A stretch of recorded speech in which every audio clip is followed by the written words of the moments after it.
Hai, Assalamualaikum warahmatullahi wabarakatuh. So, hari ini kita akan masak chicken porridge, iaitu bubuk ayam.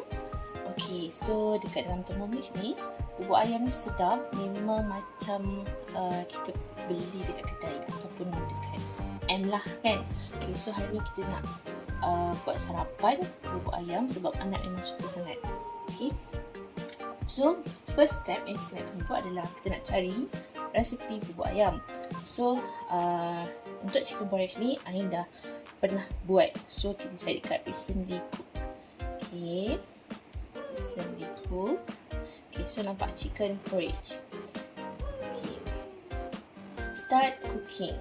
Okay, so yang pertama sekali dia nak 180 gram white rice. So macam mana kita nak timbang? Okay, macam mana kita nak timbang? Okay, kita akan gunakan this basket lah. Okay, kita akan timbang 180 gram. Okay, memang sedap. Memang kalau masak ni memang anak-anak sangat suka. Memang excited dia kalau tahu benda dia masak bubuk ayam. Okay, so apa kita nak buat? Kita kena basuh lah.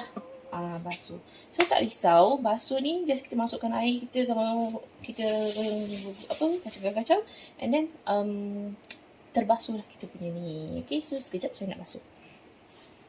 So beras kita basuh dan kita letakkan dalam bowl. Letakkan dalam bowl ni. Okay. Okay, terus kita letak 1 teaspoon salt. Kita garam lah. 1 teaspoon garam. Okay. Okay, cukup.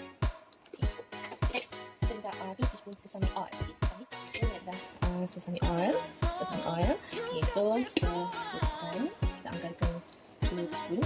Ada macam teaspoon dah jemput lah. Okay, sebab dia akan rasa macam panggang-panggang sikit kan nanti. Memang sedap. Okay, and then 150 grilled chicken. Okay, so kat sini bahagian dada lah. Dulu memang paling tak suka ayam bahagian dada. Tapi after ada cheese dan boleh buat chicken porridge, memang awal dah senang mana bahagian dada. Kita confirm kita akan buat bubuk ayam. Okay. So ikutlah, ikut kita. In case kalau lebih, kita kaji lebih. Tak ada masalah. Tapi jangan lebih sangat kan. Okay, and then tu teaspoon chicken stock. Actually chicken stock ni boleh buat sendiri. Tapi sebabnya dekat rumah masih ada stok. Masih ada stok cube ni. So letaklah. Okay, so ni letak separuh. Okay, and then 1,500 gram water.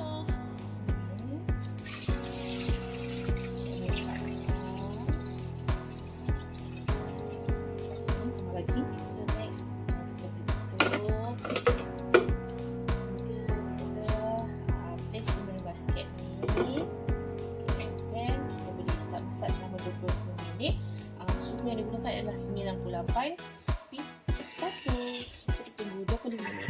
So sementara tunggu 25 minit kita nak buat apa? Kita potong sayur. Kita thermomix pun dah berbunyi. So next kita masukkan mesyuarat.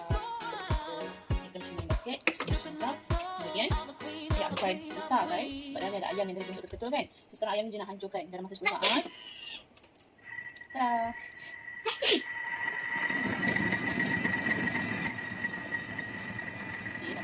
Chicken porridge kita dah nak siap.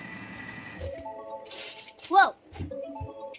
Okay, and then kita masukkan white pepper. Tapi sebab ni nak buat anak makan, anak-anak tak nak pedas pagi kan. So Ain tak letak.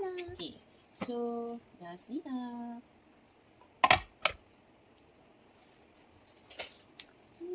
I'll take the read. Sikit. Bang, janganlah.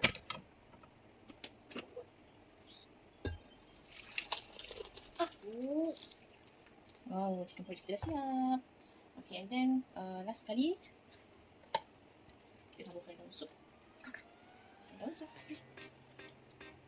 Okay, dah siap. Dah boleh makan.